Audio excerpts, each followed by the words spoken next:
ரங்கத்தேரு ஓ தேவை என்ன கேளு வெடல புள்ள நானும் ஒரு விவரம் கேட்க வேணும் தன்னானே தாமரப்பு புள்ள தள்ளாடும் தண்ணி இல்ல தாமர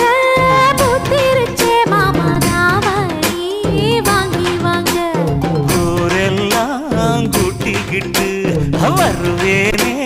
மேளங்குட்டி தன்னாலே